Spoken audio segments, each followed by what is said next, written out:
মানিকপুৰত drugs সহ এজন drugs সৰবৰাহকাৰীক আটক। বঙাইগাঁও জিলাৰ মানিকপুৰ আৰক্ষী থানাৰ অন্তৰ্গত ৩ নং ভাণ্ডাৰত আজি মানিকপুৰ আৰক্ষী থানা আৰু গেৰুকাবাৰী আৰক্ষী নিৰীক্ষণ চকীৰ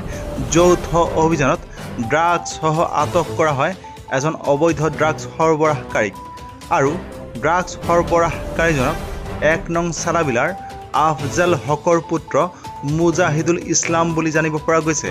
আৰু ধৃত মুজাহিদুল ইছলামৰ পৰা সন্দেহযুক্ত ড্ৰাগছৰ 11টা কণ্টেইনাৰ জব্দ কৰা হৈছে আৰু জব্দ কৰা ড্ৰাগছখিনিৰ ওজন প্ৰায় 13.96 গ্ৰাম বুলি জানিব পৰা গৈছে। এক বিশেষ খবৰ, বঙাইগাঁও জিলাৰ মানিকপুৰ আৰক্ষী থানাৰ অন্তৰ্গত ৩ নং ভাণ্ডাৰত মানিকপুৰ আৰক্ষী থানা আৰু গেৰুকাবাৰী আৰক্ষী নিৰীক্ষণ চকীৰ যৌথ অভিযানত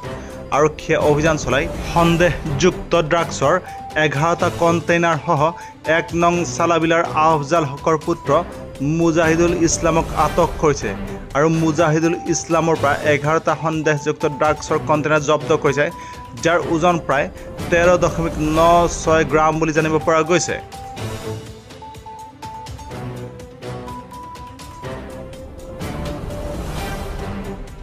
news desk report, news time 3।